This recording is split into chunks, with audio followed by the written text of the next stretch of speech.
لا الہ الا هو الحی القیوم لا تأخذه سنة ولا نوم له ما في السماوات وما في الأرض من ذا الذي يشفع عنده إلا بإذنه يعلم ما بين أيديهم وما خلفهم ولا يحيطون بشيء من علمه إلا بما شاء وسع كرسيه السماوات والأرض ولا يعوده حفظهما وهو العلي العظيم صدق اللہ العلی العظیم۔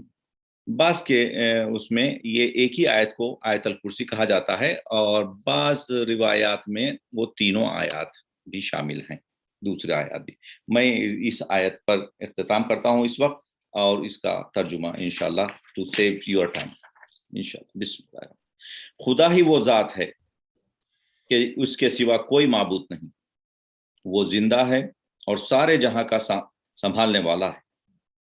اس کو نہ اونگ آتی ہے نہ نیند۔ جو کچھ آسمانوں میں ہے اور جو کچھ زمین میں ہے، غرض سب کچھ اسی کا ہے۔ کون ایسا ہے جو بغیر اس کی اجازت کے اس کے پاس کسی کی سفارش کرے؟ جو کچھ اس کے سامنے موجود ہے اور جو کچھ اس کے پیچھے ہو چکا ہے، خدا سب کو جانتا ہے، اور لوگ اس کے علم میں سے کسی چیز پر بھی احاطہ نہیں کر سکتے مگر وہ جسے جتنا چاہے سکھا دے۔ اس کی کرسی سب آسمانوں اور زمینوں کو گھیرے ہوئے ہے، اور ان دونوں یعنی آسمانوں اور زمین کی نگہداشت اس پر کچھ بھی گراں نہیں، اور وہ بڑا عالیشان بزرگ مرتبہ ہے۔ صدق اللہ العلی العظیم۔ اور انگریزی میں اس کا ترجمہ ہے کہ اللہ there is no God but him, the living, the eternal. Neither slumber nor sleep overtakes him. His is what is in the heavens and what is in the earth. Who can intercede with him except by his permission? He knows what is before them and what lies behind them, and they can grasp only what part of his knowledge which he wills. His throne embraces the heavens and the earth, and it tires him not to uphold them both. His is the high, the tremendous. صدق اللہ العلی العظیم۔ اللہم صلی علی محمد و آل محمد۔ کیونکہ وحدت کا چل رہا تھا تو سوچا کہ یہ آیت الکرسی انشاءاللہ will be a good thing۔ جزاک اللہ۔ اب تمام مومنین اور مومنات سے درخواست ہے کہ ایک سورہ فاتحہ اور 3 دفعہ سورہ اخلاص سے مرحوم سید محمد عسکری جعفری، سید مصطفیٰ علی موسوی اور جملہ مرحومین کی ارواح کو بخش دیں۔ بسم اللہ الرحمن اللہم صلی اللہم صلی اللہم صلی۔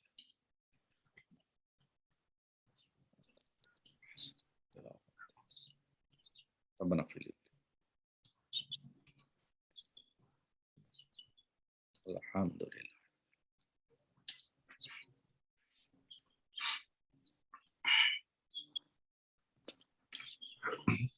اللہم صلی علی مرحومین۔ میں درخواست کرتا ہوں جناب ڈاکٹر شیبہ رضوی صاحب سے وہ اپنی آج کی اسپیچ شروع کریں۔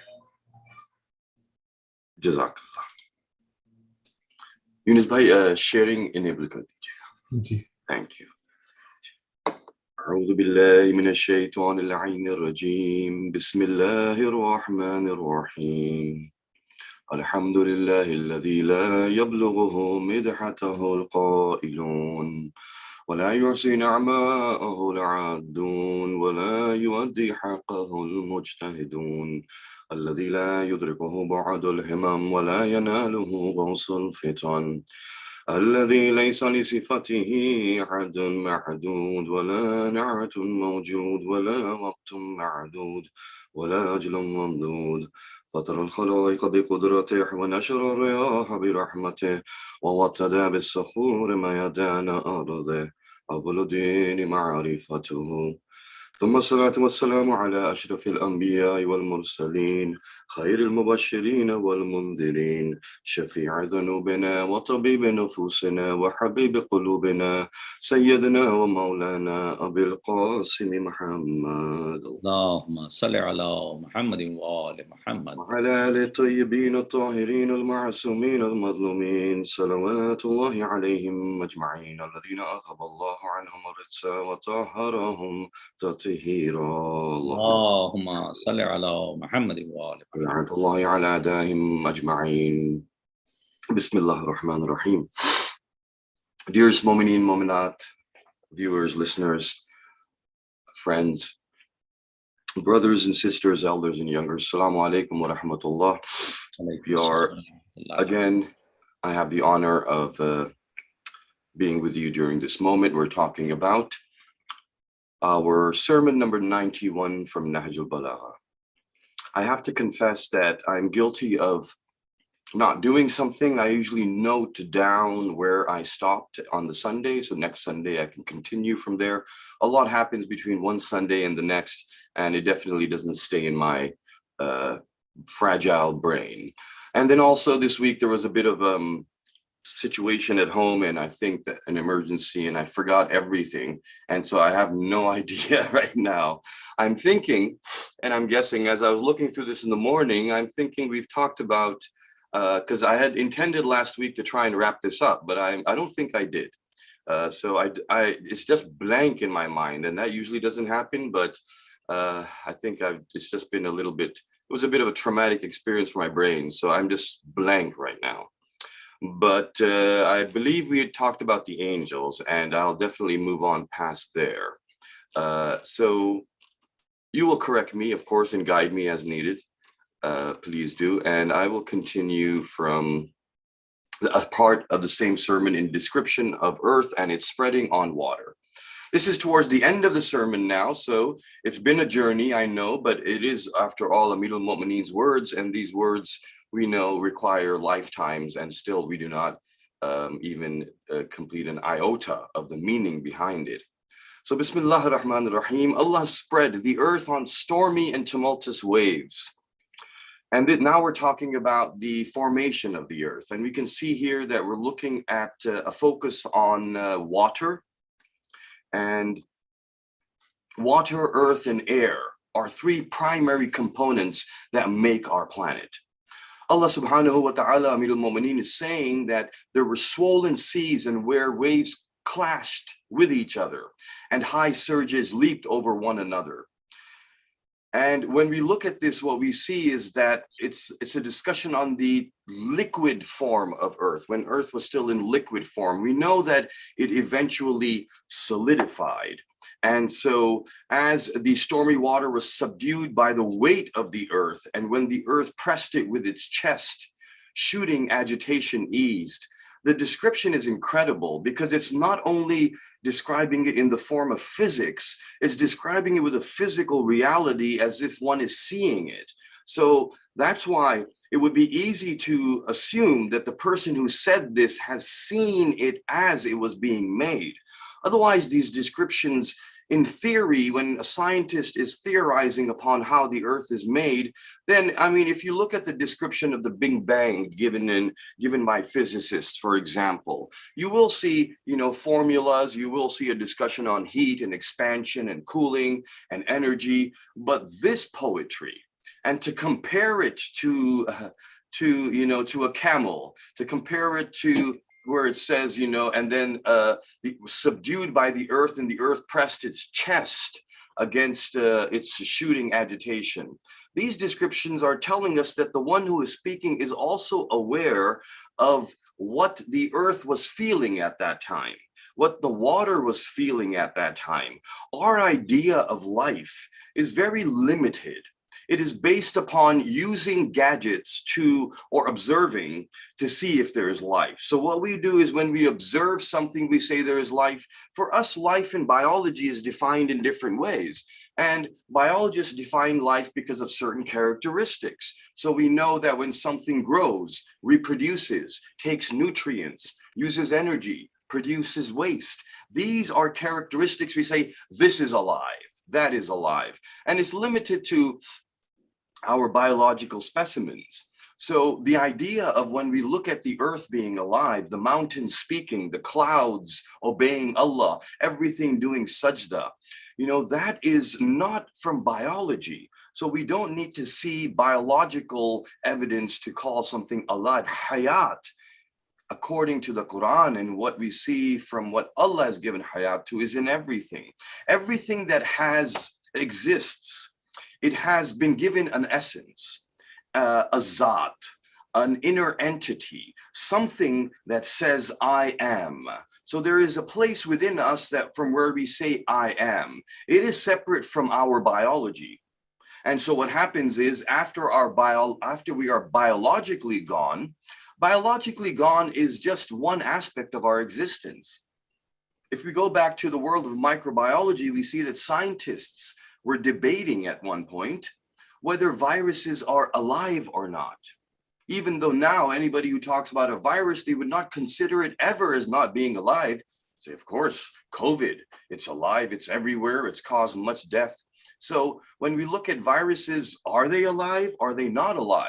Scientists debated it, and the reason was very simply this: a virus, when it is not infecting a host, is inactive and it doesn't do anything. In fact, a virus doesn't have a system of chemicals or organ systems at the microscopic level in the cell to actually reproduce, to grow, to have metabolism and chemical reactions. It doesn't do anything.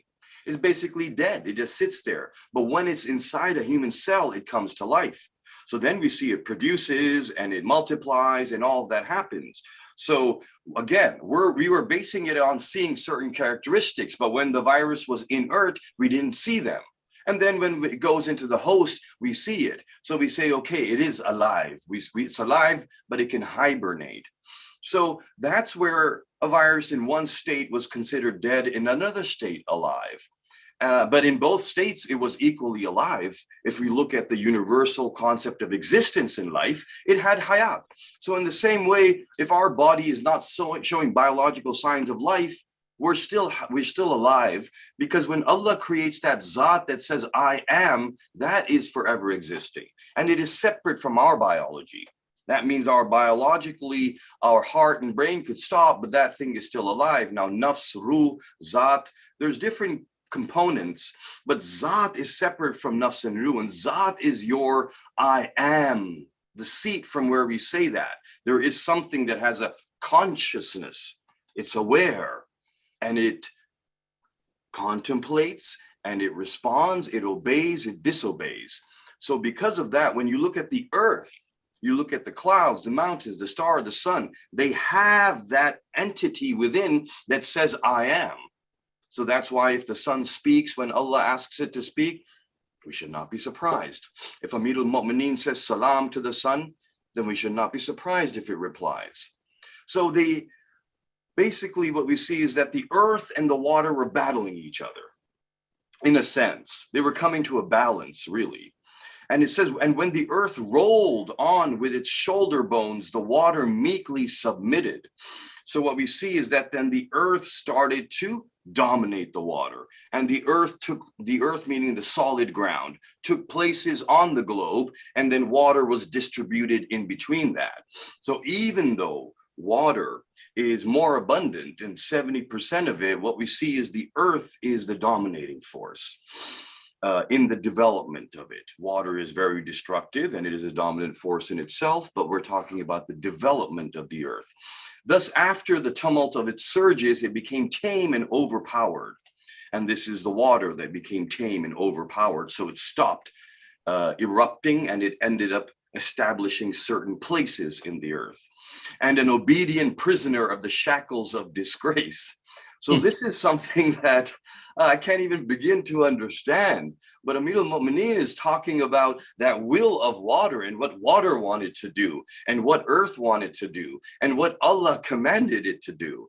And so while the earth spread itself and became solid in the stormy depth of its water, so the earth was able to establish itself, although water was deep, water was everywhere, but there is something about this earth.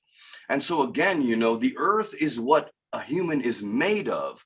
So you're seeing a referral to that teen again, the clay from which humans are made. And that tells us that we also, in a manner of speaking, we are 70% water. The earth is 70% water. This is no coincidence. We are containing the same soil of the earth as well. So within us, there is a battle too. And that battle needs to be fought. And the way the earth dominated the water, within us, we dominate our desires and we tame them and became tame and overpowered, obedient prisoner of the shackles of disgrace. Is perhaps what Amirul Mu'mineen is telling us as well, that you need to do with your desires and within you, control it and make it your slave. So when we control the nafs and it becomes our slave, now we are bending it to our will. And that is practiced in salah. In salah, what we do is we bend things to our will. So salah is about bending your back and straightening it in obedience to Allah, whether this body wants to or not. And that is why we enslave our nafs every time we pray salah. And the more control we have over it, the more we are drawn towards salah. And then we go from the 17 rakats to the 51 rakat. And of course, you look at your aimma, and that's a different level, but they inspire you. That idea of staying in sajda for hours. But it can't be forced. It needs to be something that comes naturally. Forcing it just becomes a physical exercise and hardship on the body.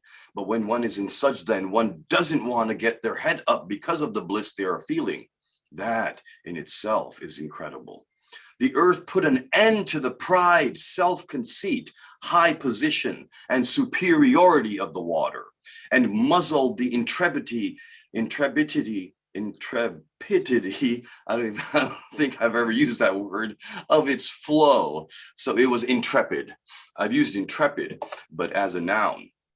So what happens is, again, and the earth has been praised. The earth has been praised over water, over air, over fire. And there is something special about the earth that Allah has said, even to the angels, that you do not know what I know. And when we look at the nar and teen, and that also is a beautiful, that is a battle in itself. When Allah is now creating a human that is made of this earth, and there is Iblis made of fire. Fire is way more glamorous. Fire is powerful. Fire is bright. Fire is dazzling. Earth just sits there doing nothing. What is so special about this earth? It seems so humble. It seems so still, so calm. And water flowing, powerful, cleansing, fire consuming. They're much more incredible, I think, on the outset. But Allah subhanahu wa ta'ala is telling us, do not be fooled by the exterior, but look at what it does. And that is why when we look at the battle between Iblis and Hazrat Adam, it wasn't a battle per se, but there was a conflict. And when we look at that, we see that Hazrat Adam is coming out victorious and fire is considered less. And it was asked of the Imam when he said that, but Iblis said, Ana khayrum minhu, I'm better than him. Khalaqtani min nar, I made from fire. Khalaqtahu min teen. This is probably what water was thinking as well. I am water and this is earth. But then what happens is the Imam says that Iblis was way off. And how off was he? Imam says he was off by 2 levels, because he says that he's the one who creates fire from the earth, as we see in Surah Yasin. He's the one who creates fire from the tree.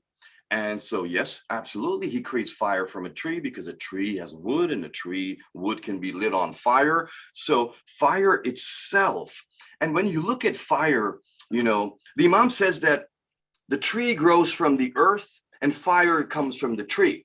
So fire is dependent upon the tree and the tree is dependent upon the earth. So it is the earth that is magnificent, that is giving this life. And it's incredible. You put something into fire, it gets consumed. But you put something into the earth, it comes back to you. And what comes back to you comes back in the form of growth. And we put into it a seed and we get sustenance and food. We get fruits and we get shelter and shade and so on. So that earth within us, and that tells us that if our inner earth dominates our inner water, then we become those people who, when you give something to them, they will give more back to you. And when you put a seed in them, it will grow and it will benefit you. Water benefits and sometimes it destroys. Fire benefits and sometimes it destroys. The earth is always giving back. And that's why Amir al-Mu'mineen said that the tree that bears fruit is always bent over. And it's the ones that are humble that are always giving back. So the earth, as humble as it was, and that's why we see Amir al-Mu'mineen, Abu Turab. Who else could describe the beauty of what Turab did except for he who is called Abu Turab? And this incredible earth, now we see, when Amir al-Mu'mineen gives this life to earth, now I come to understand how in the qabr it is said that when a mu'min is put into the qabr, that earth will say that, oh mu'min, oh lovers of the Ahlul Bayt, oh follower of and slave of Allah, when you walked upon me, because you were on the vilayah of the Ahlul Bayt, when you walked upon me, I was proud that you were putting your feet upon me. And know now that I will open up and expand for you your grave so that you can see all the way up to heaven.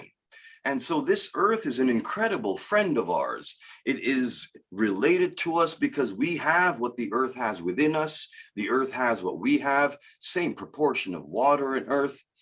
Consequently, it stopped after its stormy flow and settled down after its tumult. So now water has been dominated by earth. And every human who is here has to dominate their inner water as well. In a way, we're referring to water itself is compared to vilaya, but that's a different topic. Here we're talking more about the internal desires. When the excitement of water subsided and under the earth's sides, under the weight of the high and lofty mountains placed upon its shoulders, Allahu Akbar. Allah flowed springs of water from its high tops and distributed them through plains and low places and moderated their movement by fixed rocks. So now we see that the rivers are not only placed, their direction is being controlled. Not only that, the way the river is going to flow is being directed by the placement of the earth. Not only does the earth dominate the water, it gives room to it and it decides where that water is going to flow. In the same way, we have to decide where our desires will be fulfilled and what will be fulfilled and what will be crushed, what will be enslaved, what will be allowed. And that in its way is what we call haram and halal. Then its trembling came to a standstill because of the penetration of the mountains in various parts of its surface, and they're being fixed in deep areas and they're standing on its plains. I don't know how anybody who reads this and says this is a person who was living in Arabia 14 centuries ago is saying this, and this is a typical average person living in Arabia 14 centuries ago in the desert. And they're being fixed, and maybe somebody visited the whole earth and spent their whole life studying geology. Even then, I don't think we would expect this kind of understanding of the formation. Then its trembling came. So the mountains we know are pillars. Amir al-Mu'mineen has often talked about the mountains being as pillars in many sermons. And there's something significant about mountains. And yet the strange thing is mountains so powerful that they're embedded into the earth all the way down to the bottom. They are stabilizing the earth and the movement of the molten core of the earth. They are balancing it. They are causing the wobbling of the earth as well as it wobbles. Yet after all of that, that same Amir al-Mu'mineen says that my Shia, that means when Amir al-Mu'mineen is calling them Shia, not like me saying I'm a Shia. Amir al-Mu'mineen saying Shia says, my Shia, if he says to a mountain, move, it will move. And that shows you the superiority of the human being upon this planet and what they can do and what their dominance would be. The earth has dominated the water, and the human has the capability to dominate that earth. And that mountain that is keeping the earth where it is and keeping things in balance can move out of place A Mu'min can do, a Shia can do that. So this is not something that Amir al-Mu'mineen is saying as poetry. This is literal. This is my test. This is every time I look at a mountain and tell it to move and it doesn't even budge 1 millimeter, that I say, okay, long way to go, long way to go. But hey, at least I can try and do a little check. And so, these are the signs. And we see that then Allah created vastness between the earth and firmaments, the mountains, and so the mountains were spread out and provided blowing wind for its inhabitants. So now comes in the third entity, the wind. The wind is a fascinating comparison as well. You see that everything within the earth is found within us in another level. That's why Amir al-Mu'mineen, who is describing incredible ways this entire planet, says to the human that you think you are a small entity, but within you is a greater universe than what is around you. He who is describing this is saying that within you is the greater universe. So when he describes our insides, that is where we find the truth. And he has described more the inside of the human being than the outside. More discussion on the nafs, on the ruh, more discussion on our actions, more discussion on refining ourselves. Within us, there is earth and water, as we said. Is there wind within us? And rih is wind, and ruh is within us. Rih and ruh are coming from the same root. And in a discussion upon sleep, when he was asked of Imam Jafar al-Sadiq, as-salatu was-salamu alayhi wa salli ala Muhammadin wa ali Muhammad, that what happens when we are sleeping, Allahu yatawaffal anfusa hina mawtiha, he is taking our nafs when we die, and, wallati lam tamut fi manamiha, the Quran says in Surah Az-Zumar, and he is also taking that spirit out of the person when they are sleeping, but it returns. So the question was, what is this mechanism? So Imam said the ruh is like the air. It is very fine and light, and it is within us, but it is able to travel. And he said that when we sleep, the ruh can travel, and the ruh travels faster than any other material, faster than the speed of light. And it is able to go up to the arsh. It is able to go there when we are sleeping and come back. It's interesting because I don't know much about dreams at all, and it's a separate ilm in itself. And there's great ulama who have written great books on it. But me, I have not looked into it. But I just just talking about this hadith though from very limited, knowledge. So forgive me for that. But that's what I do with everything anyway. So what happens is the Imam says that your ruh is carried with the wind, with the rih, and then it travels. And he says that it can travel from one place to another in an instant. So that's why sometimes when the ruh is traveling, we come back with visions of what our ruh saw. Sometimes, my dadi amma would say, "Pet kharab hai, khwab zyada dekh liye, pet kharab hoga, kuch galat kha liya hoga." So indigestion. Whenever we had weird dreams, she would say it's indigestion. And there's different kinds of dreams, but I don't mean to get into that. But I remember as a kid, oftentimes the dream would end with falling into the bed and suddenly waking up. And to me, that seems almost like the ruh coming back into the body. And that is when we are waking up. And that's why Amir al-Mu'mineen said, before we sleep, do wuzu and be pak and tahir. Don't sleep in the unclean state. And I wonder without knowing, because I don't remember what my ruh does when it comes back. But perhaps at that time, if the ruh is leaving from an unclean vessel, then it may not have that power and that ability to worship that it does. It rejuvenates itself and comes back. So our wind here we see, rih. Then he directed its inhabitants to spread all over its convenient places. Therefore, he did not leave alone the barren tracts of the earth where high portions lacked in water springs and where rivers could not find their way, but created floating clouds which enlivened the unproductive areas and grow vegetation.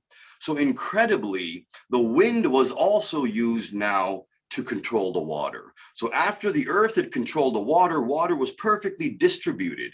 And where water was not going to reach directly through bodies of water, Allah would, subhanahu wa ta'ala, would use clouds to transport it. So now we see the floating clouds, and clouds are being moved by the winds. So we see that wind also, in a sense, now comes to control that water and move it and distribute it. So all are receiving sustenance. He made a big cloud by collecting together small clouds. And when water collected in it and lightning began to flash, now we see the formation of, these are the electromagnetic forces now. So electromagnetism is one of the main forces of the universe. And now it comes into it. Under the white clouds, as well as the heavy ones, he sent it raining heavily. The cloud was hanging towards the earth, and southerly winds were squeezing into, shedding its water, like a she-camel bending down for milking. Subhanallah, you know, and Amir al-Mu'mineen, you know, he's using the expressions that the people of that time, we look at this, and perhaps there's many in North America who have not seen a she-camel bending down for milking. So the explanation is not just for us, but it was so that even the people of that time of limited capacity, to take the complex development formation of Earth and complex laws of physics and how they interact, and to compare it to domestic animals and what they do, is an incredible level of understanding. To simplify things and explain them, this is just mind-boggling. I don't know how. There's no one could do this. When the cloud prostrated itself, we say that everything worships, and everything worships Allah, and sometimes it seems like it's just, you know, poetry. But if everything has a zat, an entity, that means everything knows that it is, I am. The cloud knows I am. The cloud also knows Allah is. Everybody knows I am. Everybody knows Allah is. It's incredible. وَنَفْسٍ وَمَا سَوَّاهَا. You know, when Allah creates the nafs in Surah Shams. And, you know, this verse especially struck me. And in Surah Shams regarding the nafs, and Allah is swearing by it, and he says, فَأَلْهَمَهَا فُجُورَهَا وَتَقْوَاهَا. And he did ilham upon the nafs about what is wrong and what is right, what is fajr and what is taqwa. Now, of course, for the ones who have taken the deen from the Maktab Ahl Bayt, they know that Ya Ali hubbuk taqwa. So we need taqwa is the hub of Ali. So what we see is that Allah, the first thing he's doing is inspiring us about this hub. And before that, he is telling us about fujur. So fajr is opposite, muttaqi is opposite, fujur and taqwa. So he is saying that the one who is, first he does ilham of what is wrong and then what is right. And what is wrong is to be fajr, what is right is to be muttaqi. And muttaqi is the one who loves Amir al-Mu'mineen. And of course, when we say that, we are referring to the 14 Masumin, Allah subhanahu wa ta'ala himself. However, Amir al-Mu'mineen is Imam al-Mubin, so often you hear me saying his name. When I say his name, I say it with the awareness that they are 14 nur that are one nur, Nurul Wahid, Nurul Asal. So sometimes I just feel it necessary to say that. I do use Amir al-Mu'mineen's name all the time. We are talking about him. And indeed, hubbuka taqwa wal iman. So this tells us that first, we are shown what is bughz of Ali, then we are shown what is hub of Ali. And this is the first ilham that Allah is doing upon us. It would not be surprising if this is the ilham that Allah is doing upon every entity that he creates into existence. The Quran says again and again, if you ask them, man khalaqahum, who created them? Yaqulun Allah. They would all say Allah. Every entity knows Allah created it. It is simply a matter of accepting it, and accepting it is taslim, and that is Islam. So if the cloud accepts it, and now the cloud is doing sajda, this is the cloud's way of doing sajda. When we do sajda, we are in obedience to Allah, and when the cloud does sajda, it is prostrating itself on the ground, delivering all the water carried on itself. So this shows you that, you know, the cloud is a very busy entity. And there's something about clouds, you know, oftentimes the Aimma, as-salatu was-salamu alayh, would show the knowledge of the hujjat of Allah by pointing to the clouds and saying, talking to them. And the cloud is saying that I'm going over there. Or Imam would say it's going to rain, and then somebody would see clouds, and then the Imam would say, no, not this one. This one is going to that city. This one is going to that dwelling. This cloud is coming over here. So when I look at clouds, I just say, oh, the clouds are gathering. Maybe it's going to rain. The Hujjat of Allah knows every cloud by name, knows it when it was born, how long it's going to live for, where it's going to pick up water, where it's going to distribute water. It is not a random occurrence. It's amazing that despite all we have done to destroy the earth, it is still providing us with sustenance. And the only reason for the thousands that die from hunger every day is our own greed. As Amir al-Mu'mineen said, I have not seen anyone who was hungry, who was lacking in wealth without seeing another who had too much. So it is our greed that causes it. Otherwise, despite all of our destruction, we see that most of the earth, most people are still getting their sustenance. Now the cloud prostrates in sajda and delivers its water to the earth. Allah grows vegetation on the plains and herbage on dry mountains. As a result, the earth felt pleased. So now the earth is, alhamdulillah, it is praising Allah. And the earth will be pleased when the moment is put into it as well, at being decorated with its gardens, and wondered at her dress of soft vegetation and the ornaments of its blossoms. So we see that the gardens of the earth are the dresses of the earth. And Allah has made all this the means of sustenance for people and feed for beasts. He opened the highways in its expanse and established minarets of guidance for those who tread on its highways. So, subhanallah. Now, much of it was self-explanatory, so I went into a little bit also in the interest of moving into the last section. And now we see the creation of man and sending of the prophet.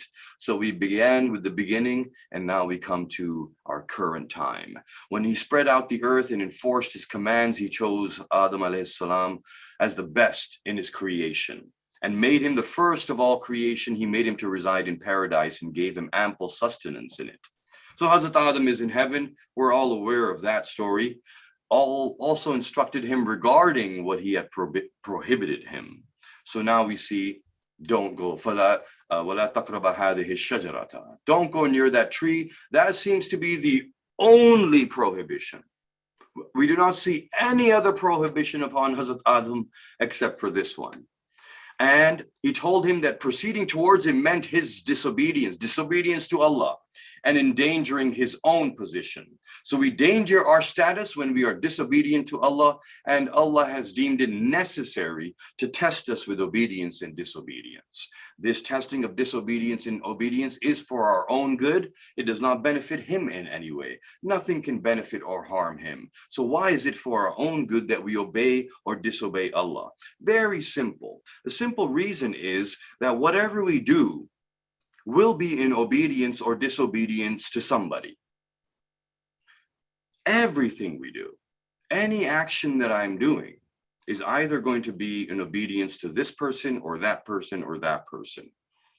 A child gets up in the morning and goes to school. Why are they going?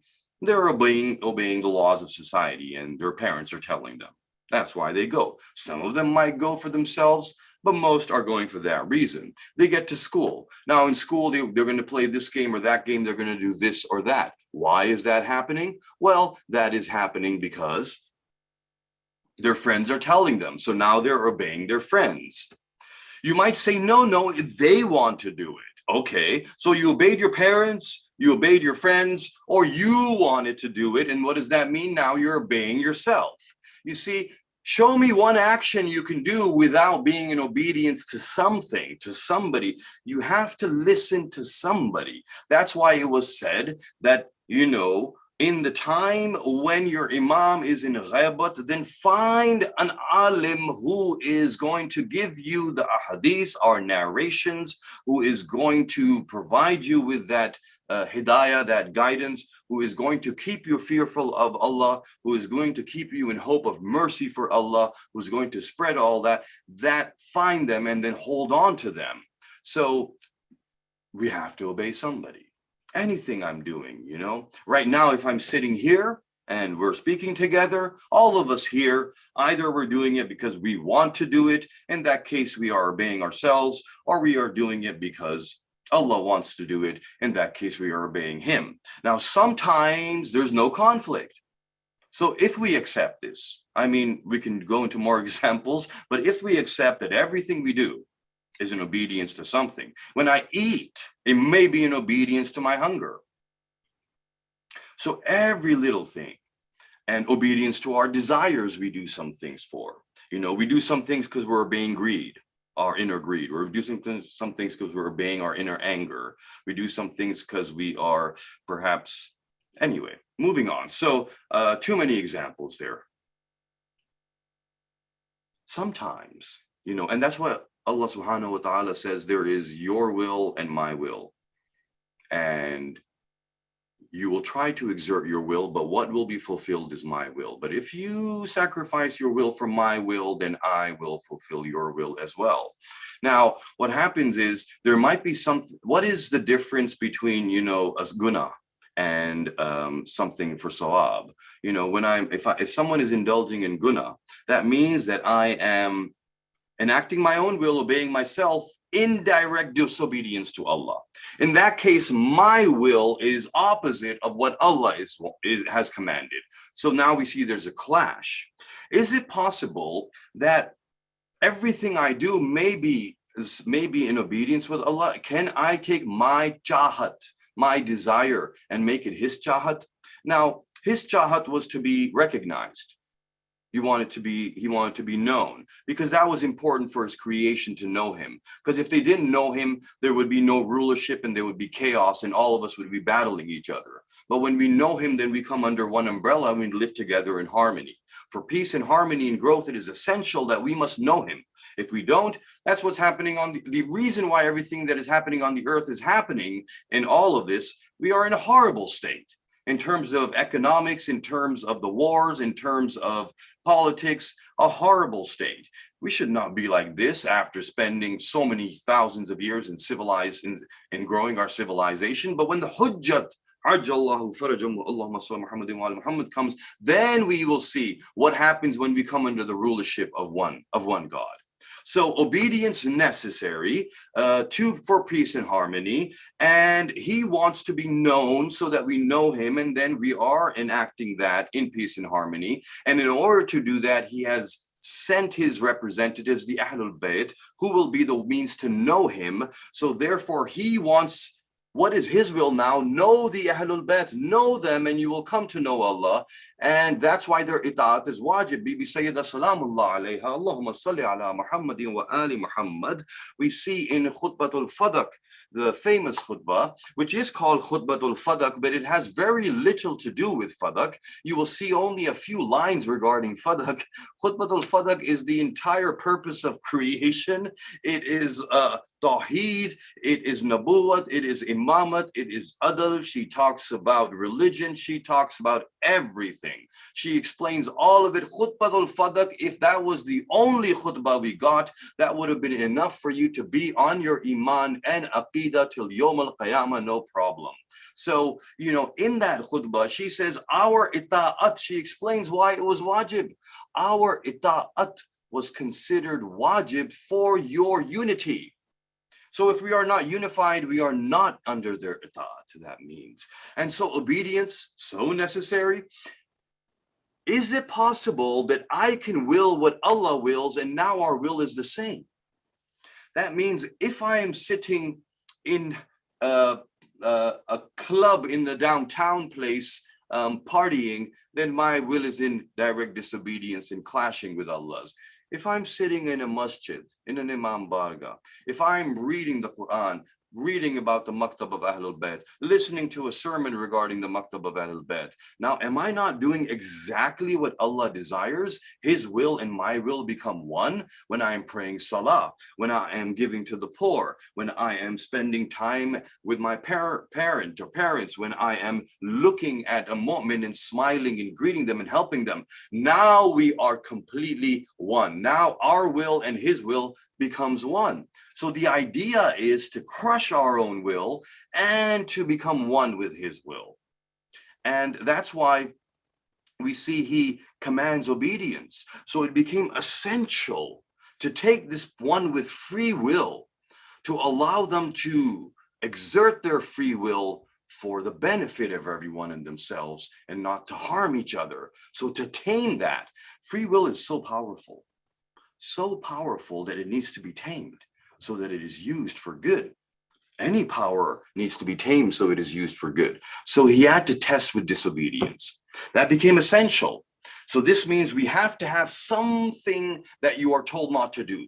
Hazrat Adam alayhi salam, la taqraba hadhihi shajarata. Live in paradise. It was not temporary. Live in paradise. All you have to do is not eat from this. But if you proceed towards it, you are being disobedient, and now your status is in danger.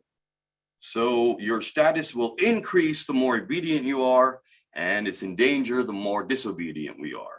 And that is to guide our natural spiritual evolution, because we are not where we should be. There is a much higher place where he wishes us, he wills us to be.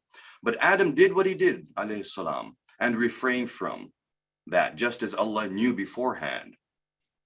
Consequently, Allah sent him down. So we see that Hazrat Adam now is coming down with his progeny and to serve as a proof and plea for him among his creatures.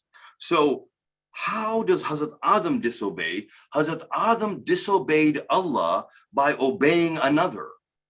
So immediately we see now the two forces. And Hazrat Adam, this is a simple formula.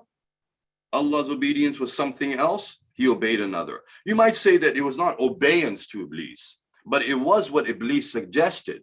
So Iblis, it's not that Iblis can command somebody, but Iblis is suggesting it. And just taking that suggestion and obeying it, that's disobedience. So it doesn't have to be a command. And that's what happens in life. We get suggestions from around us. The young ones, especially as we are growing, the influence of society and social media, it's suggesting things to us. And when we say, oh, I like this. Yes, let's do this. Now that, right there. So immediately, even before coming to earth, we are told there is going to be Allah and his will, and there's going to be others who are going to misguide you. Be careful. Do not just accept what everybody is saying. The first harsh lesson that Hazrat Adam gets is, don't just accept what he's saying. People will deceive you. Hazrat Adam, or Aima salatu wassalamu alayhi, have said that Hazrat Adam and Bibi Hawa salamu alayha up till that point had not heard of any deception, did not have an idea that one would come up and say, don't do this and that, but it would actually be a lie. So, but now we know. So that's why it was said that now go both of you to the earth as enemies of each other. Why are they enemies of each other? They have not harmed each other physically, nor fought any war, nor argued with each other, but they are enemies. And Allah is saying, Aduwum, you will be enemies of each other. Now we understand that the one who is taking us away from the obedience of Allah, in Allah's eyes, is our enemy. The strange thing is, they might be our friends. I might be young and in school and, my friends, and it's hard to see them as that. And we will often hear things like, yeah, but they're so nice. They're so good. They're so nice. Yes, but you go with them and then someone drinks alcohol, someone takes drugs, someone ends up doing adultery and other things. So, but they're very nice. They don't break any laws. But is that what Allah is saying? What did Iblis do? Iblis didn't even make them party. He didn't even make them, do this sin, do that sin. All he said was, hey, why don't you just take a little bite there? Just a little bite. It's okay, one little bite. Sometimes, we're like, oh, here we are at a non-halal restaurant. Let's just take a little bite. One alim was saying that, in North America, when you're living here, those little bites add up. In a year, we're eating a pig. Like with the little bit here, the little bit there, we end up eating a whole pig by the end. And so, it was one little bite of the wrong thing that caused us to all of this because of one bite from the wrong thing. So how important does it become that we're careful about what we're eating, about who we're listening to? So immediately, wait a minute, the young ones, my elders who are sitting before me know better than me. I've learned from them. To my young ones, I urge you, anybody says something first, think before you leap, and look before you leap, or whatever they say, and understand that now someone is saying something. And by you listening to them, we will obey them.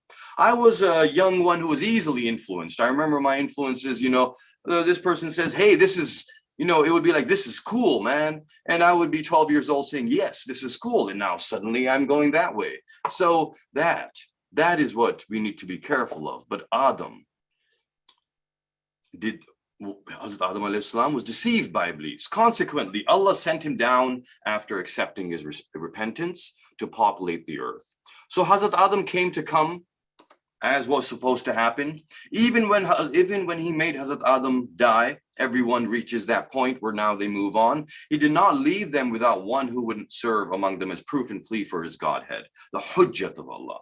So it is a beautiful thing, because sometimes this is often said, you know, oh, how can there be an Allah? How can there be a God? Look at all the hardship on the earth, and look at all the zulm, and look at all the murder and all the tyranny and so on. And to suggest that he has left us alone, God has left mankind alone. He has gone away somewhere else in some corner of the universe. His hujjat is always amongst us. The idea of him intervening with so what they want is, in other words, the atheist who says to me, you know, yeah, I know it's not possible. Look at all these wars. Look at all these young children dying. So I met a pediatrician who said that I have seen too many young children suffer in that age of innocence to even think there could possibly be a God. Because if there was, how could he not stop all of this? How could he not? And when you look around you, you see that that's true. But the question is that what he said he would do? Did he say he would stop all of this? Are we aware of how much of what happens around us is happening because of our actions? So if there are children suffering somewhere, it is not because God has made them suffer. It is because of humanity's actions. And I don't mean that he is punishing us because we did something and now those children are suffering. I mean that we have done things to damage the earth. We have done things to damage the food we eat. We have done things to cause cancers. We, in our greed and in our need for ease and convenience and forgetting our purpose on earth, have done a lot of things that is destroying it. It will reach a point where we will destroy the earth more and more. It's accelerating very fast. The need for zuhud is coming up at every level. And the need for zuhud is coming at the economic level, at the political level, at the level of justice, and also at the environmental level. Amir al-Mu'mineen salatu wassalamu alayhi, Allahumma salli ala Muhammadin wa ali Muhammad, has said that mankind will put up so much machinery, they will destroy the earth, they will put holes into the skies.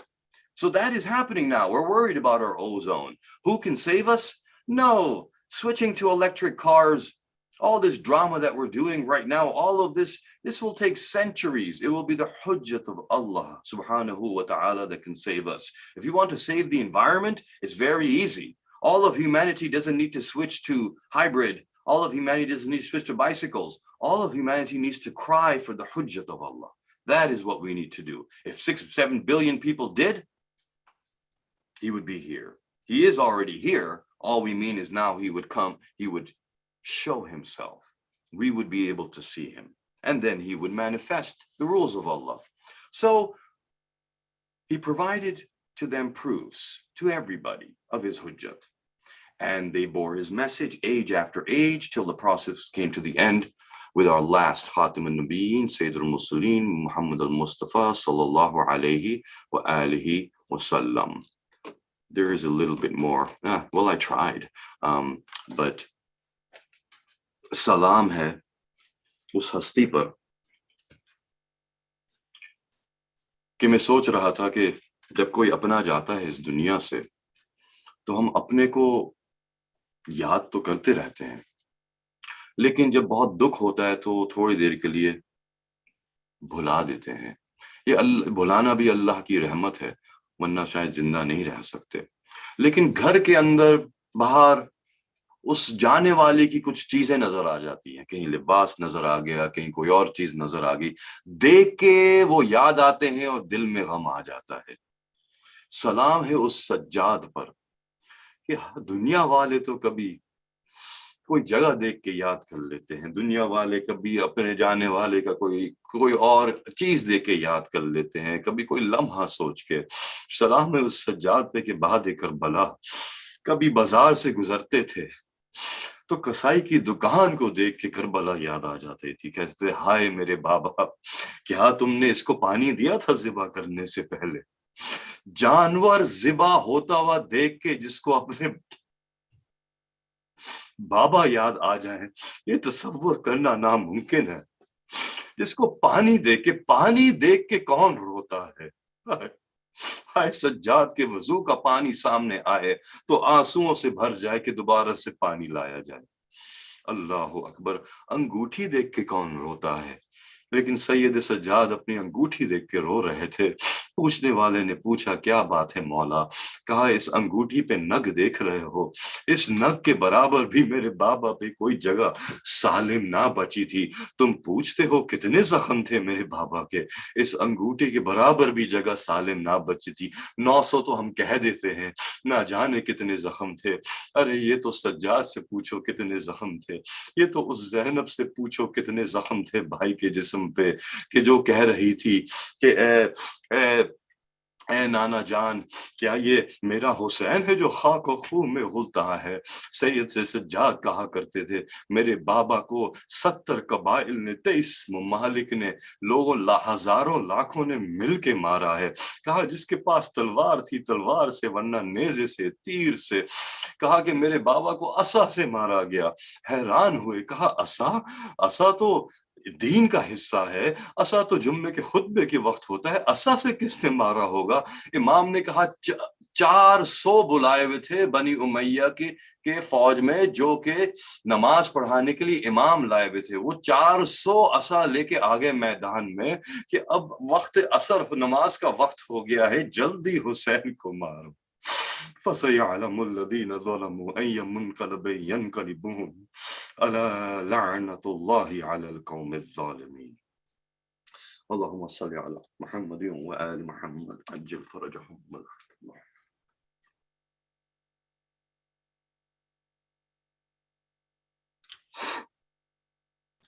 جزاک اللہ.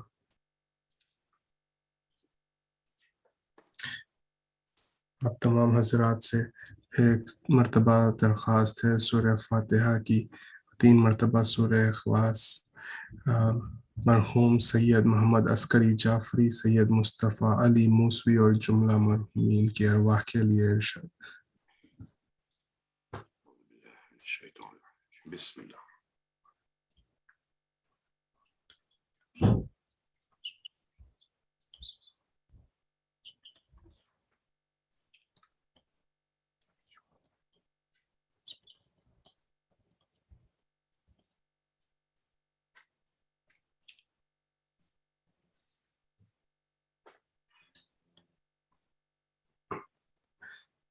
Doctor صاحب آپ سے دعائے صحت کے لیے بھی درخواست ہے، اگر آپ دعا کروا دیں، دعائے صحت بالخصوص آپ کی اہلیہ اور جملہ جزاک اللہ.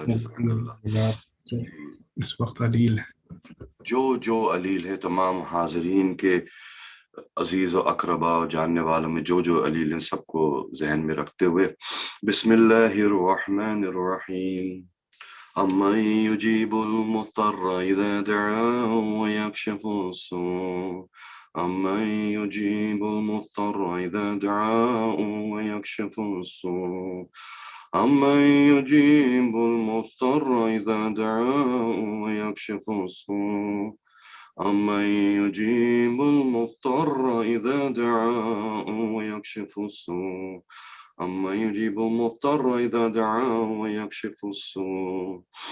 يا أرحم الراحمين، بحق محمد وأنت المحمود، بحق علي وأنت علي الأعلى، بحق فاطمة وأنت فاطر السماوات والأرض، وبحق حسن وأنت المحسن، وبحق الحسين وأنت قديم الأحسان. تمام مریضوں کو شفا یابی کلی عطا فرما بس صدقہ بیمار کربلا، کل کائنات کی شفا سید الساجدین کے صدقے. الہی الہی الہی اللہم صلی اللہ علیہ وسلم. Let's open this to all participants for the next few minutes to see if we have any questions or comments to share.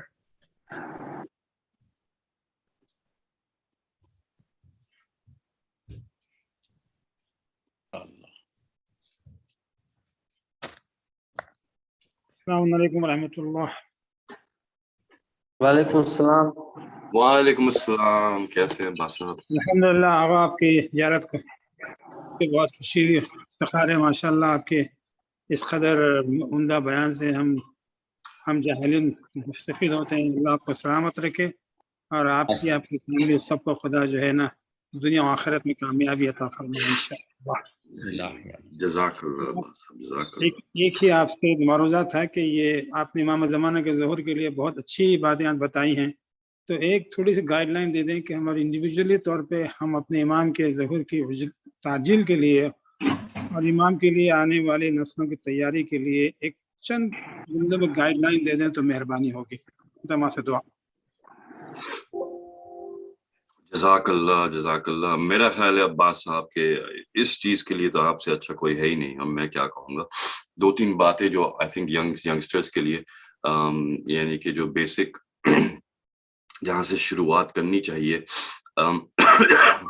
ویسے تو یہ اسپریچول کنیکشن ہے. اسپریچول کنیکشن امام کے ساتھ ہر مومن کا ہوتا ہے. اس اسپریچول کنیکشن کو اسٹرینگتھن کرنے کی ضرورت ہے.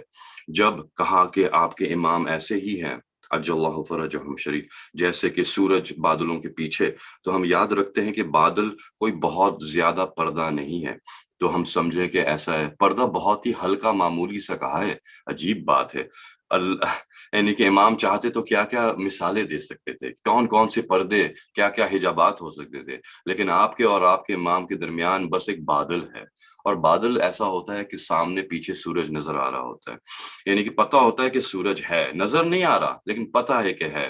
بس اس کنیکشن کو اسٹرانگ کرنے کی ضرورت ہے، جیسے سیل فون سے آپ کا ایک سیل ٹاور کا کنیکشن ہوتا ہے. اور اس کنیکشن کو اسٹرانگ کرنے کے لیے ضروری ہے کہ امام کو ہر وقت ذہن میں رکھیں.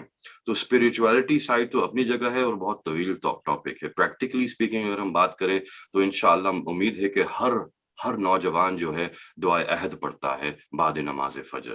یہ لازمی ہے، بالکل لازمی ہے. ہر نماز سے فجر کے بعد دعائے عہد. اس کے علاوہ ہر جمعے کو کیا کہتے ہیں دعائے ندبہ بہت ضروری ہے، بہت ضروری. اور صرف یہ نہیں، ٹرانسلیشن سمجھیے کیا کہہ رہے ہیں، اور یہ دونوں بہت اہم. اس کے ساتھ خود ہی تبدیلی آنا شروع ہو جائے گی. لیکن جو سب سے اہم چیز ہے نا، وہ امام نے خود کہا ہے. اور امام نے فرمایا کہ جب بھی تم بستر پہ لیٹو اور سر کو تکیے پہ رکھو، جب تم اپنے دائیں جانب لیٹ جاؤ اپنے رائٹ سائڈ پہ، مومن کے لیے حکم ہے کہ جب سو تو اپنے رائٹ سائڈ پہ سو. جب رائٹ سائڈ پہ لیٹ جاؤ تو امام کہتے ہیں اب مجھ سے گفتگو کرو. تو نوجوانوں سے اپیل ہے کہ اپنے امام سے گفتگو کرو. وہ سننا چاہتے ہیں اور جواب دیں گے، کسی نہ کسی ذریعے سے جواب مل جائے گا. یقین جانیے، ہو نہیں سکتا کہ جواب نہ ملے.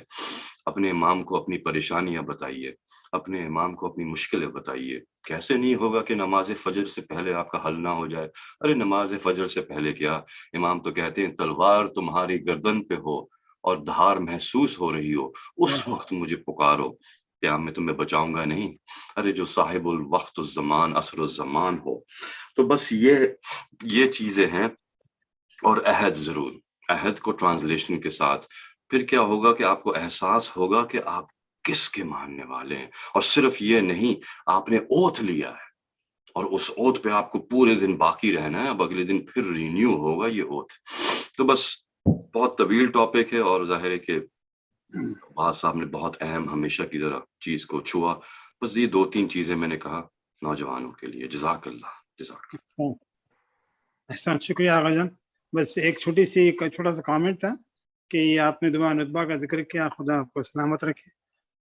اور عربی میں 2 لفظ ہیں، ایک ہے بکا اور ایک ندبہ. اور امام حسین نے کہا تھا کہ جو کسی قریب کو ذکر سنا تو فندبونی، میرے میں باواز بلند گریا کرو. اور امام زمانہ کی جو اس طویل غیبت میں اور امام کی نظر کرنے والوں کے لیے صرف رونا کافی نہیں ہے، بلکہ اسے دعا ندبہ کہا گیا. ندبہ یعنی آواز بلند گریا. السلام دعا. احسن. سبحان اللہ، بہت آپ نے خوبصورت بات کری، زندگی بھر یاد رکھنے والی بات کیا.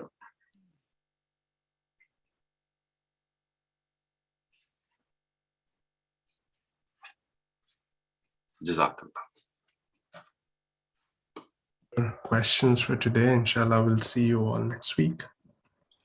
مولانا ایک چیز یہ ہے کہ آپ ذرا جو لوگ ہیں ان سے آپ کی بھابھی کی طبیعت کیسی ہے اور کیا ہے ذرا تھوڑا سا سب دعا کر رہے تھے تو تھوڑا سا جزاک اللہ مصطفیٰ صاحب، میں بے حد مشکور ہوں آپ کی دعاؤں کا. آپ کی دعائیں مستجاب ہوئیں. مولا رضا کے ظہور والے دن ہی یہ پورا واقعہ پیش آیا جس کے بعد سے ہم ابھی تک سمجھنے کی کوشش کر رہے ہیں کہ ہوا کیا ہے. لیکن آپ لوگوں کی دعائیں ساتھ تھی تو of course I feel close to you and I would love to just briefly share with you what I've gone through. اور آپ لوگوں کی دعاؤں کی وجہ سے ہی شفا ملی ہے یقیناً. اور you know میری اہلیہ پچھلے میرا خیال ہے ویسے تو مہینے سے لیکن ایک ہفتے سے زیادہ چکر آ رہے تھے اور کچھ بہت کمزوری ہو رہی تھی، بستر سے اٹھا نہیں جا رہا تھا. اب ظاہر ہے کہ والدہ کے جانے کے بعد گھر میں ویسے ہی تھوڑا سا سب ایسے ہی تھے تو اتنا ہم نے توجہ نہیں دی. سب کی ہی تھوڑی ڈاؤن ہی چل رہی تھی. ہم نے کہا تھک گئی ہیں، اسٹریس ہے، وہ ہے، ڈپریشن ہے، کیا ہو رہا ہے. you know it's natural after a loss. تو ہم نے زیادہ توجہ نہیں دی. بہرحال لانگ اسٹوری شارٹ وہ یہ ہوا کہ فرائیڈے کو، ابھی جو فرائیڈے گزری ہے